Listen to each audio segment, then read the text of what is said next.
तो संविधान का भाग 18 हम पढ़ रहे हैं। पहले इसका एक वीडियो हम बना चुके हैं जिसमें हमने राष्ट्रीय आपात के बारे में जाना था कि पूरे देश में या देश के किसी भाग में राष्ट्रीय आपात की घोषणा की जाती है तो कौन करता है, इस सब बारे में जानकारी के लिए हमने पहले वीडियो बनाया था। और हाँ, वीडियो शुरू करने से पहले आपको बता दें कि अगर वीडियो देखने के बाद आपको अच्छा लगे तो लाइक, शेयर और कमेंट, अगर कोई कमी है तब भी कमेंट करके बता दें, और अच्छा लगे तो थोड़ी तारीफ़ कर दें तो अच्छा लगेगा हमें वीडियो बनाते। तो हम पढ़ेंगे संविधान का भाग 18, और संविधान के भाग 18 में जो हमने राष्ट्रपति शासन के बारे में हमको पढ़ना है। और राष्ट्रपति शासन को 3 नामों से जाना जाता है: राष्ट्रपति शासन, राज्य का आपात और संवैधानिक तंत्र की विफलता। संवैधानिक तंत्र की विफलता क्या होती है, राज्य आपात क्या होता है, एक एक करके हम सबको जानेंगे। तो हमने इधर लिस्ट बनाई हुई है कि राष्ट्रपति शासन क्या है, महत्वपूर्ण तथ्य कौन कौन से होते हैं जो एग्जाम में आ सकते हैं, लागू करने के आधार क्या क्या होंगे, किन आधारों पर लागू होगा, इसका अनुमोदन और विस्तार कैसे होगा, समाप्त कैसे होगा, और राष्ट्रपति शासन के प्रभाव किस पे, कार्यपालिका पे क्या पड़ेगा, विधायिका पे क्या पड़ेगा, न्यायपालिका पे क्या पड़ेगा, और मूल अधिकार पे क्या क्या पड़ेगा। चूँकि अभी कोविड-19 चल रहा है तो ऑनलाइन क्लासेस में ही पढ़ाया जाता है, तो ऑफलाइन क्लासेस तो अभी हमारी चल नहीं रही है। जैसे जेनिथ कैरियर करके हमारी कोचिंग है बीसलपुर में, तो हम पढ़ाते हैं। तो देखते हैं कि राष्ट्रपति शासन क्या होता है। देखिए, हमारे यहाँ 2 तरीके से शासन होता है। एक तो कानून बनाने वाली संस्था होती है संसद, और संसद में कौन कौन होता है, राष्ट्रपति महोदय, राज्यसभा और लोकसभा। ऐसे ही एक संस्था होती है जिसको हम कहते हैं विधानमंडल। यहाँ होते हैं राज्यपाल, इसका ऊपरी सदन जिसको बोलते हैं विधान परिषद, विधान परिषद, और नीचे वाला इसको बोलते हैं विधान सभा।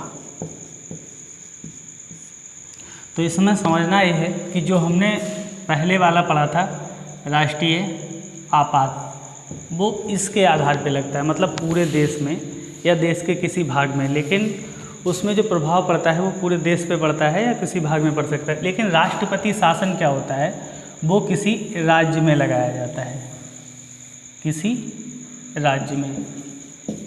अब जैसे मान लीजिए कोई राज्य है उत्तर प्रदेश या मध्य प्रदेश, कोई भी राज्य है, और उस राज्य में राष्ट्रपति शासन लगाना है, तो राष्ट्रपति शासन लगाने के लिए एक अनुच्छेद है, अनुच्छेद 356। इसमें जिक्र है राष्ट्रपति शासन का। संविधान में जिस शब्द का प्रयोग किया, संवैधानिक तंत्र की विफलता, फिर हमने उसको राष्ट्रपति शासन और राज्य आपात का नाम दिया। तो अनुच्छेद 356 के तहत ये प्रावधान है कि अगर किसी राज्य में संवैधानिक तंत्र की विफलता हो गई, मतलब संवैधानिक तंत्र, ये जो विधान परिषद है या विधानसभा है और इसकी जो मंत्रिपरिषद होगी वो सही से काम नहीं कर रही है, सरकार सही से काम नहीं कर रही है, तो राष्ट्रपति को अगर ऐसा लग जाए तो वो यहाँ पर राष्ट्रपति शासन लगा सकते हैं। तो इसके हम प्रावधान देख लेते हैं। इसको लगाया जाता है 2 अनुच्छेद के तहत, 356 के ही तहत लगाया जाता है, और दूसरा 365। इन दोनों को देखेंगे। राष्ट्रपति से संबंधित ये हमारे 2 आर्टिकल हैं जिनको हम देखेंगे।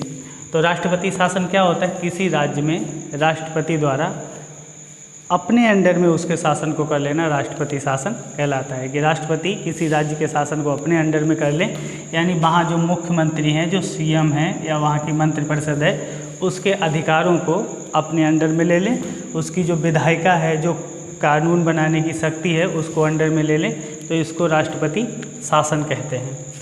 तो आगे हम देखते हैं, इन आर्टिकल के बारे में आगे हम बताएंगे डिटेल से कि कैसे कैसे होता। तो एक तो आर्टिकल आपको ये याद रखना है कि राष्ट्रपति शासन का जिक्र किस आर्टिकल में है, तो 356 में।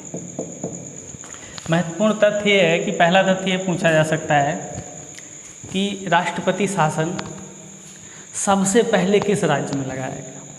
ऐसा कौन सा राज्य है उत्तर पूरे भारत का जिसमें सबसे पहले राष्ट्रपति शासन लगाया गया?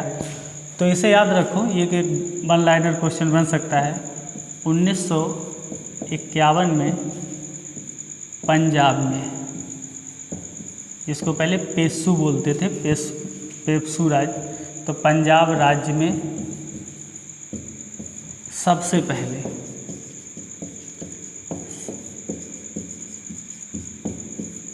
राष्ट्रपति शासन लगाया गया।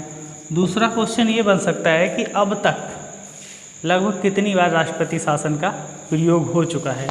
तो लगभग हर साल 2-1 राज्य में लग ही जाता है, तो ये गिनती बहुत ज़्यादा नहीं पूछी जाने वाली, लेकिन फिर भी एक मोटा मोटा अंदाज़ा लगा लीजिए कि 125 से अधिक बार, 125 से अधिक बार राष्ट्रपति शासन किसी न किसी राज्य में लगाया जाता है। जैसे अभी केंद्र शासित प्रदेश पुदुचेरी में राष्ट्रपति शासन लगाया गया, उससे पहले जम्मू कश्मीर में लगाया गया था, और बीच बीच में कर्नाटक है, यहाँ ऐसी जगह राष्ट्रपति शासन लगाया जाता रहा है। वो राजनीतिक विचारधारा के तहत या कोई अन्य विवाद होता है तो उसका दुरुपयोग भी होता है राष्ट्रपति शासन का।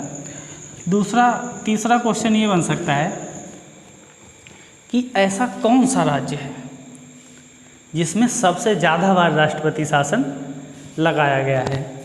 तो ये है उत्तर प्रदेश। तो क्वेश्चन बनेगा कि किस राज्य में सबसे ज़्यादा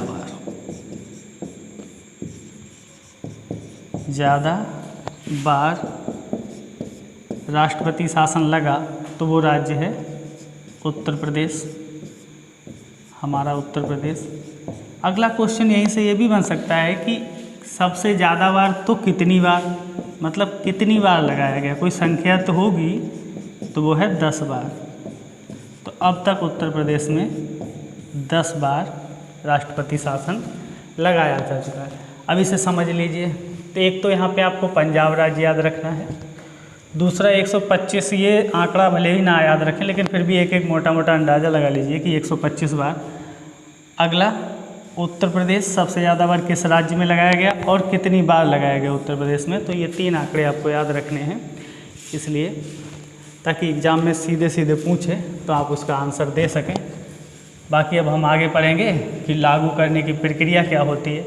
लागू करने की प्रक्रिया राष्ट्रपति शासन की लगभग वैसी होती है जैसी राष्ट्रीय आपात की होती है। तो जिन लोगों ने पिछला वीडियो देखा होगा राष्ट्रीय आपात में, उनको ज़्यादा समझ में आने वाला है। और जो भी वीडियो देखा करो, हम एक क्रम से पढ़ाते हैं, तो 20 से अगर पढ़ोगे, एक ही वीडियो देख लिया पीछे वाला नहीं देखा, तो ज़्यादा समझ में नहीं आएगा, इसलिए उसका ध्यान रखें। तो लागू करने का आधार क्या होता है? लागू करने का आधार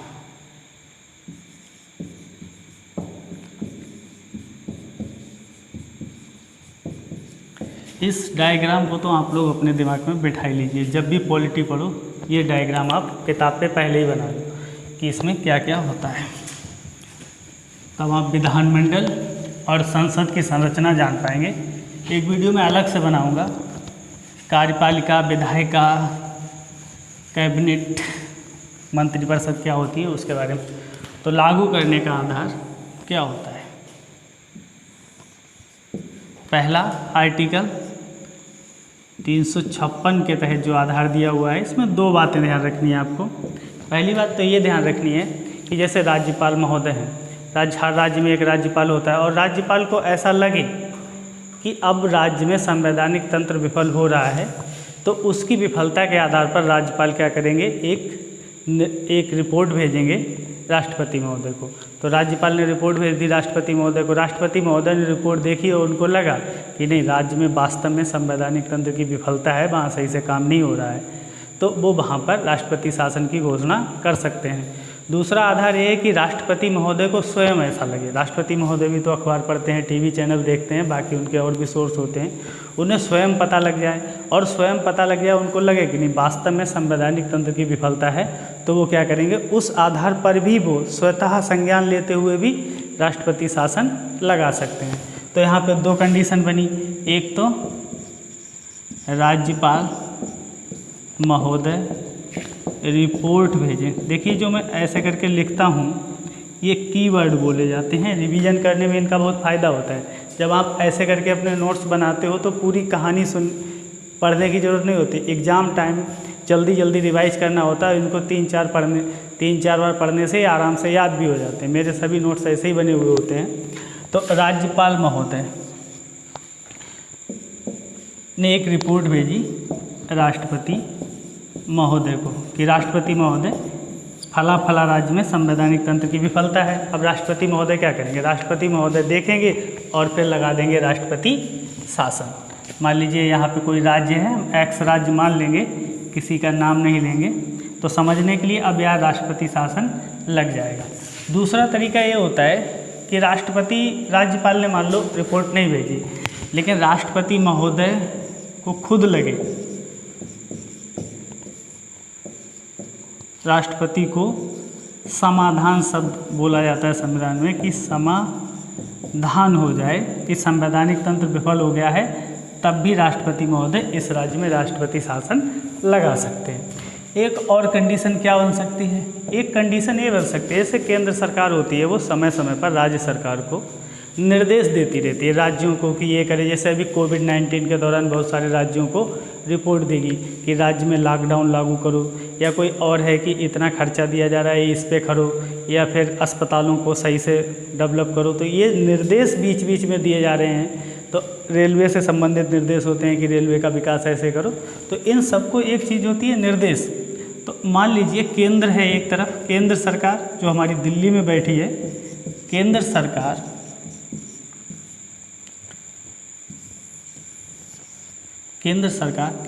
की जगह पे राष्ट्रपति भी लिखा हो सकता है। केंद्र सरकार या राष्ट्रपति राज्य सरकार को कोई निर्देश दे। अब एज्यूम कीजिए कि केंद्र सरकार में मोदी सरकार ने उत्तर प्रदेश की योगी जी सरकार को एक निर्देश दिया कि आपको ये कोविड-19 से बचाने के लिए एक गाइडलाइन फॉलो करनी है, और उन निर्देशों को, तो यहाँ पे एक शब्द होता है राज्य सरकार को क्या दे? निर्देश। ये शब्द याद रखो, निर्देश।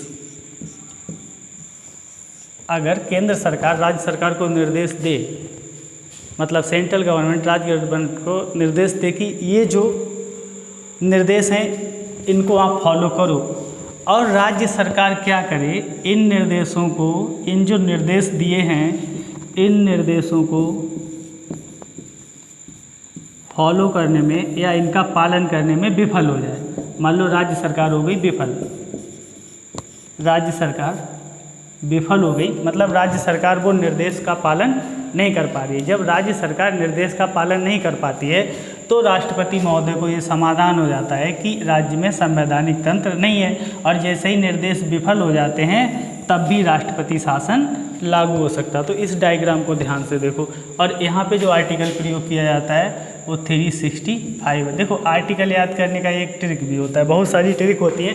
जैसे 356 यहाँ पे उल्टा कर दिया, 365, तो दो ही तो आर्टिकल याद करने हैं। ऐसे देख लिए एक बार डायग्राम में, याद हो जाएंगे। तो राज्यपाल रिपोर्ट दे राष्ट्रपति को, और राष्ट्रपति को समाधान, राष्ट्रपति को स्वयं समाधान हो जाए, या केंद्र निर्देश दे और राज्य माने ना, या मानने में विफल हो जाए, तो यहाँ पे क्या होगा? इस राज्य में राष्ट्रपति शासन लगाया जा सकता है। जरूरी नहीं लगाए, लेकिन लगाया जा सकता है। ठीक है, तो ये राष्ट्रपति शासन लागू करने का आधार हो गया कि किन किन आधारों पर राष्ट्रपति शासन लागू होता है। तो जब मैं एक बार पूरा डायग्राम बना लिया करूं, तो मैं साइड से हटता हूं इसलिए ताकि आप चाहो तो इसका स्क्रीनशॉट ले सको, और इसको स्क्रीनशॉट लेके अपने मोबाइल में बार बार इसे देखने से ये डायग्राम आपके दिमाग में बैठ जाएगा। आगे हम देखेंगे अनुमोदन और विस्तार, ये प्रक्रिया है। तो अनुमोदन की क्या प्रक्रिया होती है? मतलब राष्ट्रपति ने अब घोषणा कर दी, राष्ट्रपति शासन की जब घोषणा करेंगे तो संसद से पास करवाना पड़ेगा। इसका राज्य विधानमंडल से कोई संबंध नहीं होता। मतलब आपको लगे कि जो राष्ट्रपति शासन है अब राज्य में लगने वाला है राष्ट्रपति शासन, तो राज्य से पास कराना पड़ेगा, नहीं, ऐसा नहीं है। इसको पास कराने के लिए संसद ही जाना पड़ता है, और जो राष्ट्रीय आपात था उसे भी पास कराने के लिए संसद से ही अनुमोदन लेना पड़ता है। तो अनुमोदन की क्या प्रक्रिया है, कितने साल तक हो सकती है, अधिकतम कितने साल तक लग सकता है राष्ट्रपति शासन, तो उसको हम देख लेते हैं। तो अनुमोदन कैसे होगा और फिर इसका विस्तार कैसे होगा, कि मतलब कितने दिन तक ये चलेगा। तो देखिए पहले हम देख लेते हैं अनुमोदन। तो मान लो राष्ट्रपति ने, ये मैं राष्ट्रपति शॉर्ट में लिख रहा हूँ, राष्ट्रपति महोदय ने घोषणा कर दी कि एक्स राज्य में राष्ट्रपति शासन लगा दिया गया। अब इस घोषणा को पास कराने के लिए जाना पड़ेगा संसद। संसद में घोषणा जाएगी और संसद के 2 सदन होते हैं, जैसे कि ये डायग्राम में हमने आपको बताया था, अब तो आपको रट भी गया होगा, RS LS। अब संसद के 2 सदन है, मान लो पहले गया, ये 2 हैं, चाहे पहले राज्यसभा में चला जाए, चाहे पहले लोकसभा में चला जाए, ठीक है। अब ये प्रस्ताव, ये घोषणा है, घोषणा को संसद के किसी भी सदन में किसी भी पटल पे रखा जा सकता है। अब मान लो घोषणा को पहले लोकसभा में रखवा लिया, तो एक तो क्वेश्चन यहाँ से ये एज्यूम कर पा रहे होगे कि भाई घोषणा को कितने दिन के अंदर पास करना जरूरी है, कि मतलब कोई टाइम लिमिट है या नहीं है। यहाँ से एक क्वेश्चन बनता है कि घोषणा को कितने दिन के अंदर पास करवाना जरूरी है। तो घोषणा को दोनों सदनों से कितने दिन के अंदर, कितने दिन के अंदर पास होना जरूरी है। तो ये कितने दिन के अंदर पास होना जरूरी है, इसके लिए एक डाटा होता है 2 महीने। कितना? 2 महीने।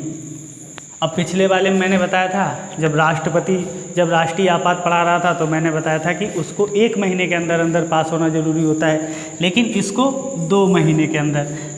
यहाँ पे तुलना भी करते चलें ताकि पिछले वाला भी रिवाइज होता जाए, उसको एक कंटिन्यू प्रोसेस में रखिए तब सही से तैयार होता है। तो घोषणा 2 महीने के अंदर।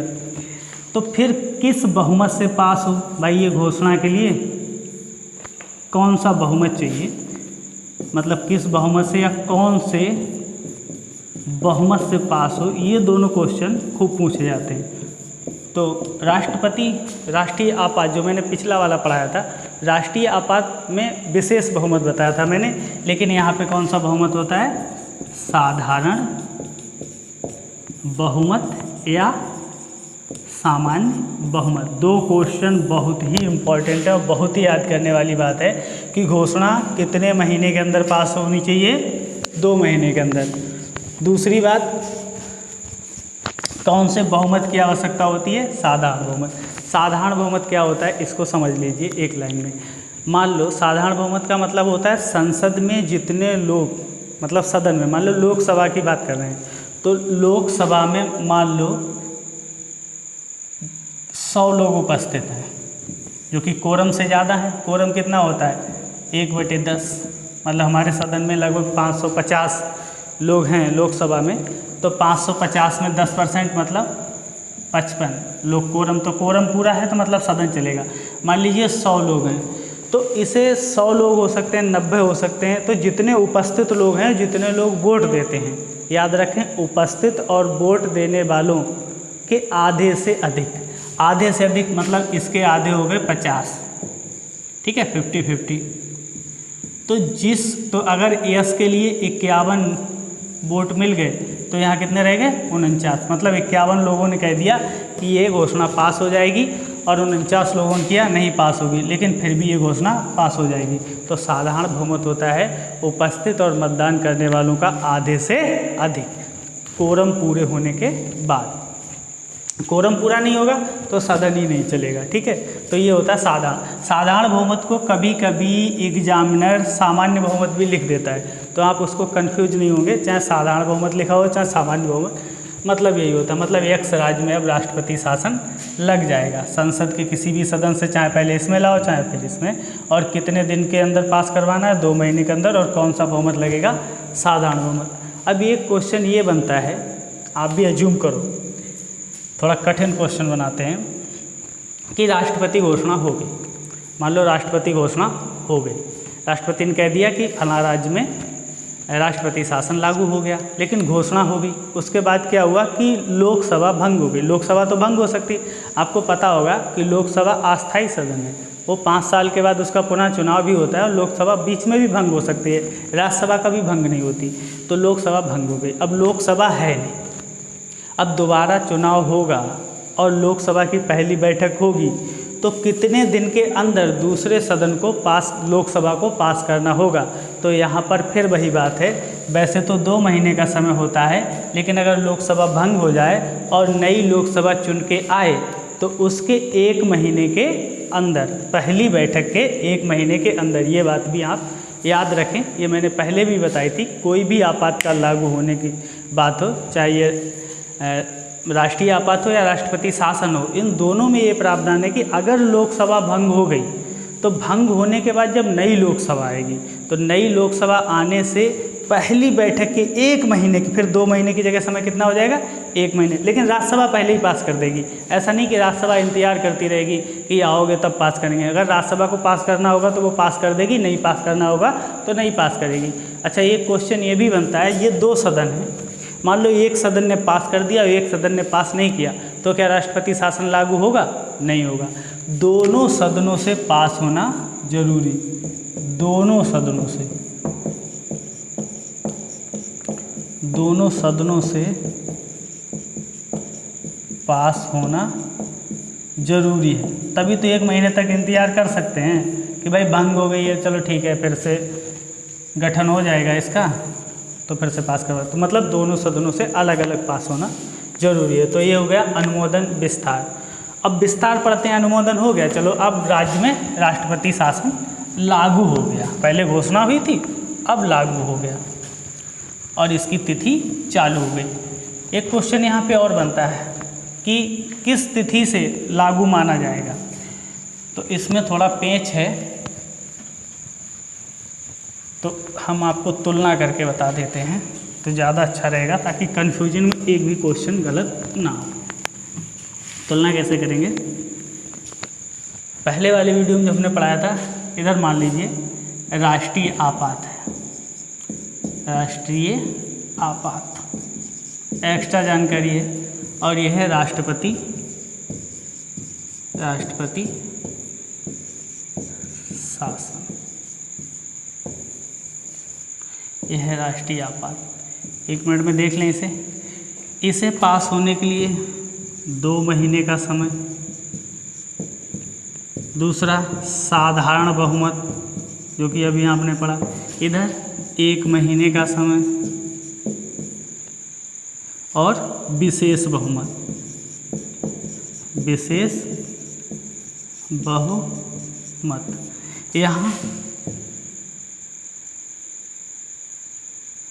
यहाँ मंत्रिपरिषद की सलाह पर, मंत्रिपरिषद, ये शॉर्ट नोट्स हैं, ऐसे ही बनाया करो, मंत्रिपरिषद की सलाह पर, और यहाँ मंत्रिमंडल की सलाह पर लागू होता है।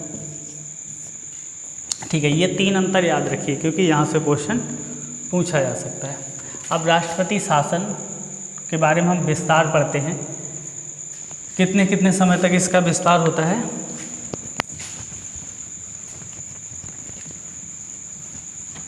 तो विस्तार के लिए एक बार में कितने महीने तक लागू रहेगा।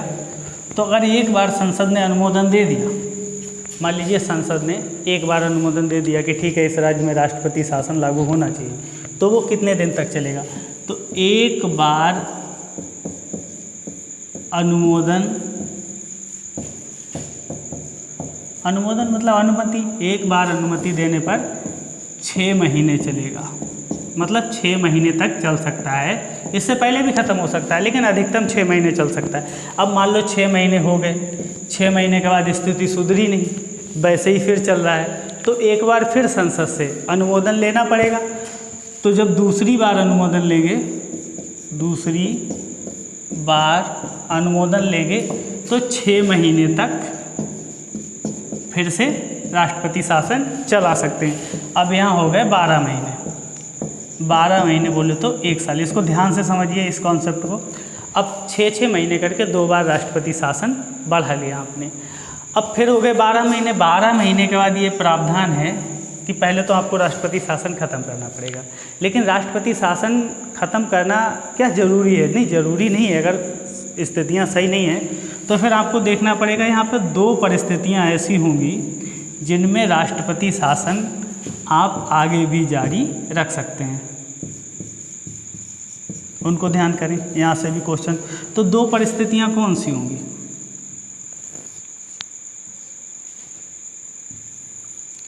पहली परिस्थिति होगी कि देश में राष्ट्रीय आपात लागू हो, जैसा कि 1962 में लागू हुआ था राष्ट्रीय आपात, 1971 में लागू हुआ था, 1975 में लागू हुआ था। ऐसा देश में राष्ट्रीय आपात लागू है तो अगर 352 के तहत, अब आप सोचोगे यहाँ 352 कहाँ से आ गया? 352 के तहत राष्ट्रीय आपात की घोषणा की जाती है। अगर देश में राष्ट्रीय आपात लागू है तो, और दूसरा चुनाव आयोग, जो हमारा चुनाव आयोग है,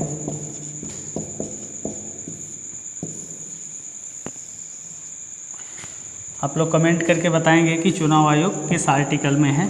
थोड़ा कमेंट भी कर दिया करो वीडियो पे, ताकि हमें पता लगे कि हमारी कमियां क्या हैं, अच्छाइयां क्या हैं। तो चुनाव आयोग कर दे कि चुनाव कराने के लिए स्थिति सही नहीं है, मतलब देश में स्थिति ऐसी है कि चुनाव नहीं हो सकता, उस राज्य में चुनाव नहीं हो सकता। तो 2 कंडीशन पे, एक तो राष्ट्र में राष्ट्रीय आपात लागू हो, दूसरा चुनाव आयोग मना कर दे कि अभी देश में चुनाव नहीं हो सकता या राज्य में चुनाव नहीं हो सकता, तब उसको आगे बढ़ाया जा सकता है। और ऐसे कर कर के अधिकतम कितने साल तक, कितने दिनों तक राष्ट्रपति शासन को आगे बढ़ाया जा सकता है? तो ये भी समय याद करने वाली बात है। अधिकतम कितने समय तक, अधिकतम कितने समय तक? तो 3 वर्ष, अधिकतम 3 वर्ष तक किसी राज्य में राष्ट्रपति शासन लागू रह सकता है। पहले 6-6 महीने बढ़ाएंगे, 1 साल के बाद फिर अनुमति लेंगे, और 1 साल के बाद अनुमति लेने के बाद राष्ट्रपति शासन को ऐसे करके 6-6 महीने करके 3 साल तक, मतलब एक बार में बढ़ेगा 6 महीने, लेकिन 3 साल तक इसे बढ़ाया जा सकता है। इसके 2 अपवाद हैं। कैसे? अगर आपसे कभी कोई क्वेश्चन पूछ ले कि संविधान में तो ये जिक्र है कि भाई 3 साल से ज़्यादा नहीं हो सकता, लेकिन क्या कोई ऐसा राज्य है पूरे देश में, क्या कोई ऐसा राज्य है जहाँ 3 साल से ज़्यादा राष्ट्रपति शासन को लागू रखा जा सकता है, मतलब 3 वर्ष से ज़्यादा लागू रखा जा सकता है? तो वो एक ऐसा राज्य है जहाँ 5 वर्ष तक, कितने? तो वो है पंजाब। तो याद रखो, पंजाब में ही पहली बार, अब दोबारा याद करने की जरूरत नहीं इस राज्य को, पंजाब में ही पहली बार राष्ट्रपति शासन लगा था। और पंजाब ही वह राज्य है, पंजाब में 5 वर्ष तक राष्ट्रपति शासन लगाया जा सकता है। कितने वर्ष तक? 5 वर्ष तक। ये 5 वर्ष आए कहाँ से? संविधान संशोधन द्वारा इसमें संविधान संशोधन किया गया, और 3 वर्ष को 5 वर्ष, सिर्फ किसके लिए? पंजाब के लिए। एक राज्य और है, एक राज्य और था, अब वो बन गया केंद्र शासित प्रदेश, वो था जम्मू कश्मीर। जम्मू कश्मीर। अच्छा, इसमें अंदाज़ा लगा हुआ कि कितने साल तक जम्मू कश्मीर में राष्ट्रपति शासन लागू किया जा सकता है। ये इससे भी आगे निकल गया भाई साहब, तो 5 की जगह पे 7 वर्ष तक। तो जम्मू कश्मीर में ऐसा प्रावधान है कि 7 वर्ष तक राष्ट्रपति शासन लगाया जा सकता है। तो सामान्यतया अन्य राज्यों में 3 वर्ष तक अधिकतम, इससे ज़्यादा नहीं। पंजाब में पा से 5 वर्ष तक, जम्मू कश्मीर में 7 वर्ष तक। तो ये कॉन्सेप्ट आपका क्लियर हो गया कि एक बार में 6 महीने बढ़ेगा, 6-6 महीने करके आप उसको 3 साल तक बढ़ा सकते हैं। 3 साल के बाद आपको चुनाव करवाना ही पड़ेगा। पंजाब में 5 साल तक रह सकता है और जम्मू कश्मीर में 7 साल तक। तो कुछ इंटरेस्टिंग फैक्ट आपको यहाँ पर जानने मिले।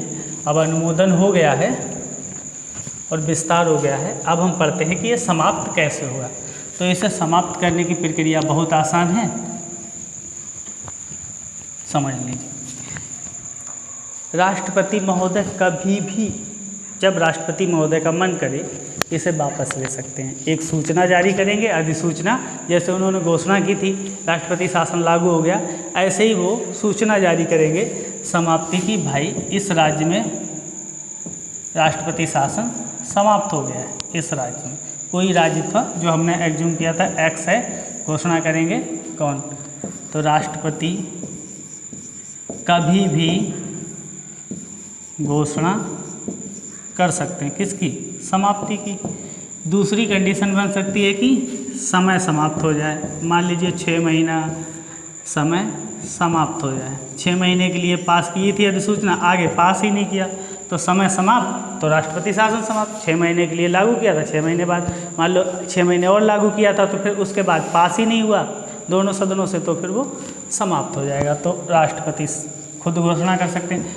आपको लग रहा होगा कि इसमें एक पॉइंट नहीं बताया आपने कि लोकसभा देखो, इस लोकसभा विधेयक पास करके भी, जैसे कि राष्ट्रीय आपात होता है, उसको लोकसभा विधेयक पास करके ख़त्म कर सकती है। 10% लोग अगर प्रस्ताव दें लोकसभा स्पीकर को, तो लोकसभा स्पीकर 14 दिन के अंदर मीटिंग बुलाएंगे और फिर बाद में वोटिंग होगी और समाप्त होगी। लेकिन इसमें वो प्रावधान नहीं है, मतलब राष्ट्रपति शासन को हटाने के लिए विधेयक लाने की आवश्यकता नहीं है। राष्ट्रपति कभी भी घोषणा कर सकते हैं या इसको समाप्त किया जा सकता है।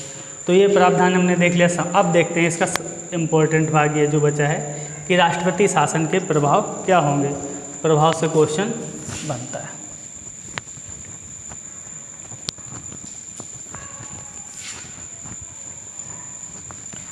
जितना भी मैं पढ़ा रहा हूँ 4 वीडियो 4-5 वीडियो, लगभग ये 6ठा वीडियो होगा मेरा।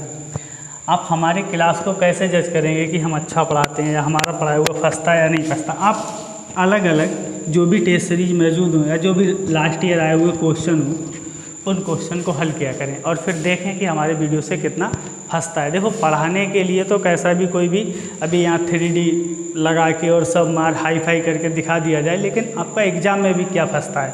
और हमारा पर्पज़ क्या है, एग्ज़ाम को पास करना, ना कि शोबाजी करना। तो एग्ज़ाम पर्पज़ से कितना लाभदायक है वो देखिए। तो हम इसको प्रभाव देख लेते हैं कि राष्ट्रपति शासन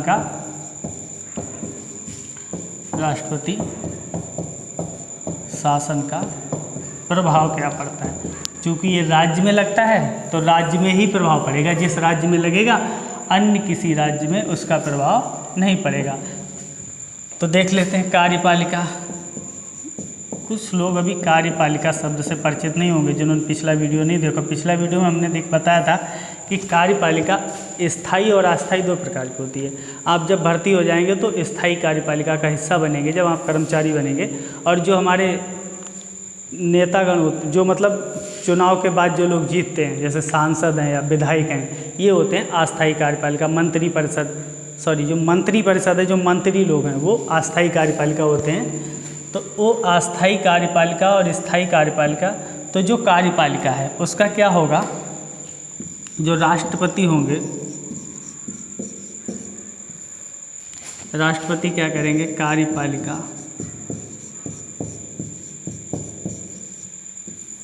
कार्यपालिका को आप मंत्री परिषद भी कह सकते हो यहाँ पर। तो राज्य की जो मंत्री परिषद होगी, राष्ट्रपति उसे क्या बर्खास्त कर देंगे। क्या कर देंगे, बर्खास्त कर देंगे और भंग कर देंगे। और इस कार्यपालिका की शक्तियाँ जो होती हैं, जो कार्यपालिका की शक्तियाँ होती हैं, मतलब कार्यपालिका की शक्तियाँ होती हैं जो कानून होते हैं उनको लागू करने की शक्तियाँ। जो विधायिका कानून बनाती है, कार्यपालिका उसको लागू करती है। अब कार्यपालिका यहाँ खत्म, मतलब कार्यपालिका को या मंत्रिपरिषद को भंग किया जा सकता है और उन शक्तियों को राष्ट्रपति अपने अंडर में ले लेते हैं। तो ये शक्तियाँ किसके अंदर में पहुँच जाती हैं, राष्ट्रपति के पास। तो राज्य की जो कार्यपालिका शक्ति होती है, आपने पढ़ा होगा कि केंद्र की कार्यपालिका शक्ति किस में नियत होती है, राष्ट्रपति में। ठीक है। अब राष्ट्रपति शासन लगने से राज्य की भी जो कार्यपालिका शक्ति होगी वो किसके अंडर में चली जाएगी, राष्ट्रपति के अंडर में चली जाएगी। तो ये याद रखने का तरीका। अब इन कार्य जो शक्तियाँ होती हैं इनका प्रयोग कैसे करेंगे, तो इनका प्रयोग दो प्रकार से किया जा सकता है। एक तो राष्ट्रपति महोदय सोचें कि चलो ठीक है, इन शक्तियों को राज्यपाल के द्वारा लागू करवाते हैं कि जो कानून है अब राज्यपाल उन्हें लागू करेगा, ठीक है। या कोई अन्य व्यक्ति भी हो सकता है, मतलब राष्ट्रपति महोदय को लगे कि राज्यपाल निष्पक्ष नहीं है या राज्यपाल सही से उस राज्य में कार्यपालिका शक्ति नहीं लागू कर पाएगा, तो कोई अन्य व्यक्ति भी हो सकता है, अन्य व्यक्ति, जिससे कि राज्य की जो शक्तियां हैं, शक्तियां किसकी हैं, राज्य की, तो राज्य की कार्यपालिका शक्तियां राष्ट्रपति लागू करवाएंगे राज्यपाल से या किसी अन्य व्यक्ति से। ये डायग्राम देख लो, जैसे करके मैं बनाता हूँ उसको ध्यान से देखा करो। तो राष्ट्रपति राज्यपाल से कहेंगे कि राज्य की शक्तियों का प्रयोग, कार्यपालिका की शक्तियों का प्रयोग करो, या फिर किसी अन्य व्यक्ति को इसके लिए नियुक्त कर सकते हैं। तो ये होता है कार्यपालिका शक्ति। इसके लिए कार्यपालिका के आदेश भी जारी कर सकते हैं। तो अब कार्यपालिका पे हमने प्रभाव देख लिया। कार्यपालिका पे एक लाइन में याद रखना कि जो राज्य की कार्यपालिका होती है वो राष्ट्रपति के अंडर में चली जाती है। उसकी शक्तियों का प्रयोग बाद में राष्ट्रपति करते हैं। राष्ट्रपति उसकी शक्तियों का प्रयोग स्वयं भी कर सकते हैं और किसी अन्य व्यक्ति या राज्यपाल के माध्यम से भी कर सकते हैं। अगला जो शब्द है विधायिका, जो कि कार्यपालिका का विधायिका, देखिए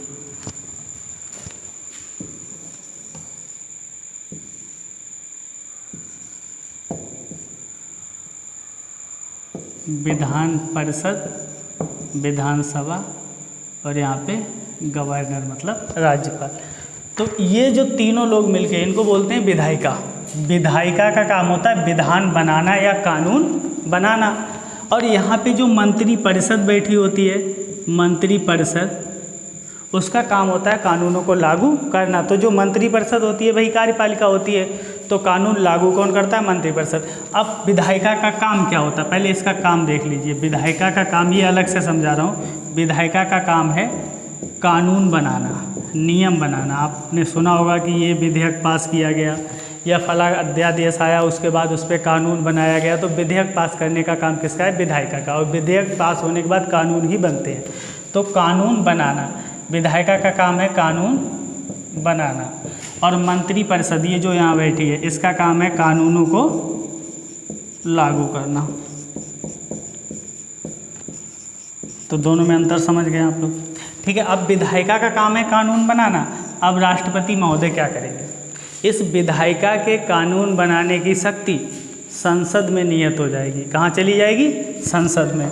तो जो राज्य की कानून बनाने की शक्ति है, कानून बनाने की शक्ति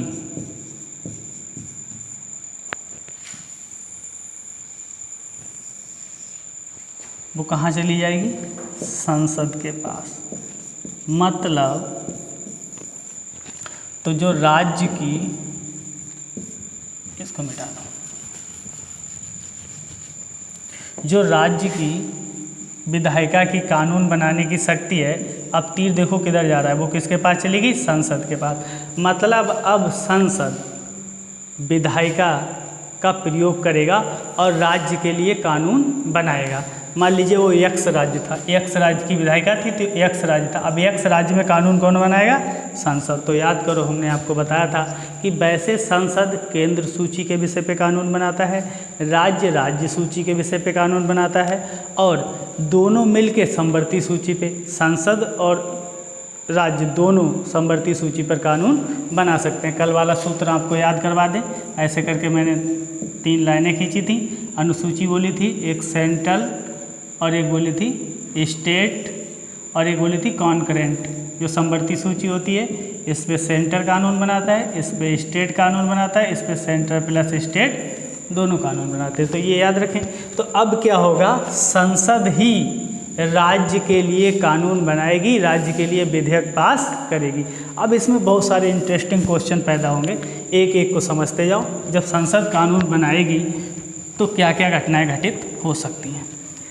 पहली घटना ये हो सकती है कि साधारण कानून बनाए, चलो ठीक है, कोई जैसे विधेयक हमेशा पास होते रहते हैं तो उसको कानून बनाए।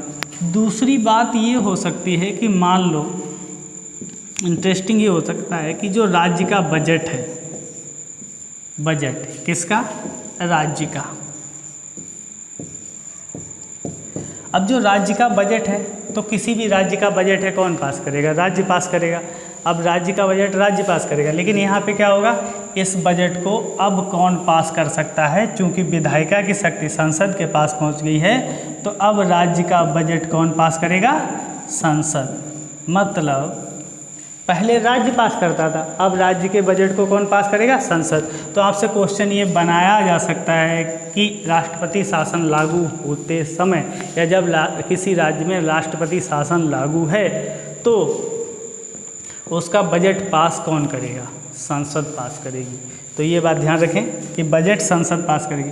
मान लो संसद में है लोकसभा, ये मान लो संसद है आपकी, यहाँ पे प्रेसिडेंट राष्ट्रपति महोदय बैठे हैं, यहाँ पे राज्यसभा है, ऊपर उच्च सदन बोला जाता है, नीचे लोकसभा है। अब मान लो लोकसभा भंग है, लोकसभा भंग है या लोकसभा का सत्र नहीं चल रहा है, मतलब कानून बनाने के लिए सत्र चलना पड़ता है और सत्र चल नहीं रहा है। तो जब सत्र नहीं चलता है केंद्र में तब क्या होता है, राष्ट्रपति अध्यादेश जारी करते हैं। जब राज्य में सत्र नहीं चल रहा होता है तो क्या करते हैं, राज्यपाल महोदय अध्यादेश जारी करते हैं। अध्यादेश जारी करने की जो राष्ट्रपति की शक्ति है वो कितने में, 123 में, और इनकी कितनी है, 212 में।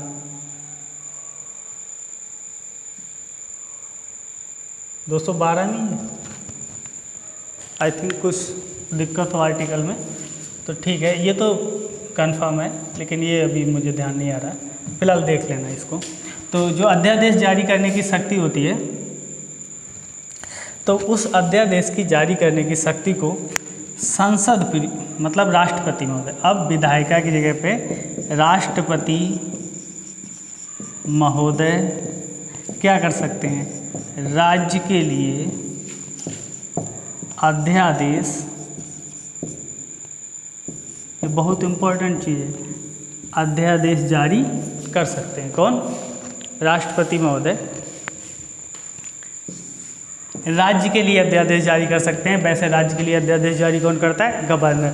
तो ये कॉन्सेप्ट आपके समझ में आया कि राज्य का बजट राष्ट्रपति शासन लागू होने के दौरान कौन पास कर सकता है, संसद। और अध्यादेश कौन जारी कर सकता है राज्य के लिए, राष्ट्रपति महोदय, मतलब गवर्नर की जगह राष्ट्रपति। अब कॉमन सेंस से सोचो यार, मैंने पहली लाइन बोली थी कि जो राज्य की शक्तियां हैं वो केंद्र के पास चली जाती हैं, राष्ट्रपति के पास चली जाती हैं, तो राष्ट्रपति तो करेंगे सब काम। आगे देखते हैं न्यायपालिका और मूल अधिकार पे क्या प्रभाव पड़ता है। तो मैंने राष्ट्रीय आपात में आपको प्रभाव बताए थे, और यहाँ पर सिर्फ आपको 2 बातें याद रखनी है। कभी एग्जामिनर अगर ज़्यादा गहराई में जाना चाहे, जबकि इसका कोई मतलब नहीं है, देखिए न्याय पालिका जो न्याय देती है और मूल अधिकार जो हमें प्राप्त हैं भाग 3 में, इन पर क्या प्रभाव पड़ेगा। तो भाई न्यायपालिका पर कोई प्रभाव नहीं पड़ेगा, कोई प्रभाव नहीं पड़ेगा, याद भी नहीं करना है, याद ही रहेगा। न्यायपालिका पे राष्ट्रपति शासन का कोई प्रभाव नहीं पड़ता और मूल अधिकारों पे भी राष्ट्रपति शासन का कोई प्रभाव नहीं पड़ता।